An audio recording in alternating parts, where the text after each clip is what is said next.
way hiree ati nasiibumaa duraan hin amanne jecha ilma namaa taana na mudatte hojiin tunteetumaa gargar baana je'ee hin yaanne gonkumaa gargar baana je'ee hin yaanne gonkumaa.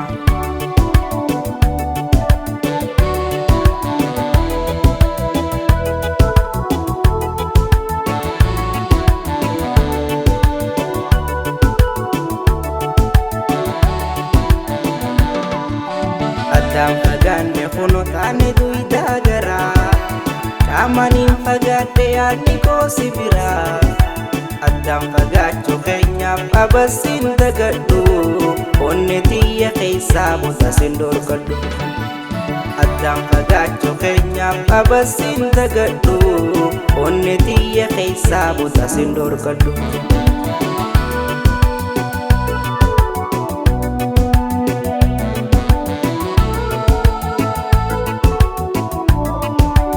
Irutiya keessa tuma mul'atu hanga wal garuutti leenjisi jiraatu hanga wal garuutti leenjisi jiraatu onneen toma to'ite kunoo akka dhabdee halkanii fi guyyaa sissabuu dadhabdee onneen toma to'ite kunoo akka dhabdee halkanii fi guyyaa sissabuu dadhabdee. Ya Rabbi ni gartaa miidhagina tanaa yoomuu mamee ijaan isin agarsiifta.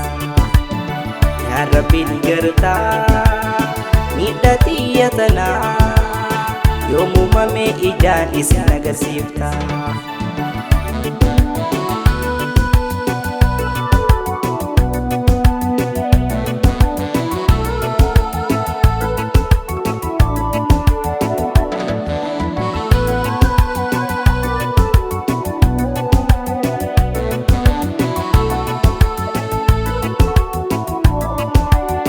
way hiree ati nasiibumaa duraan hin amanne jecha ilma namaa taana na mudatte hojiin tunteetumaa gargar baana je'ee hin yaanne gonkumaa gargar baana je'ee hin yaanne gonkumaa.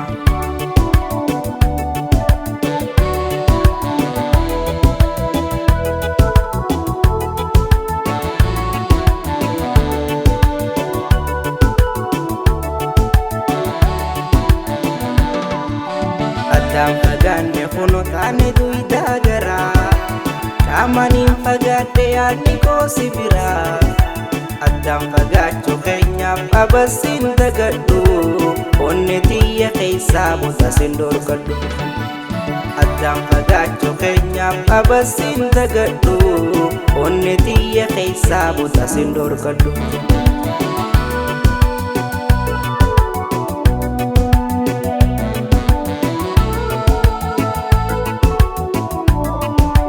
Irutiya keessa tuma mul'atu hanga wal garuutti leenjisi jiraatu hanga wal garuutti leenjisi jiraatu onneen toma to'ite kunoo akka dhabdee halkanii fi guyyaa sissabuu dadhabdee onneen toma to'ite kunoo akka dhabdee halkanii fi guyyaa sissabuu dadhabdee.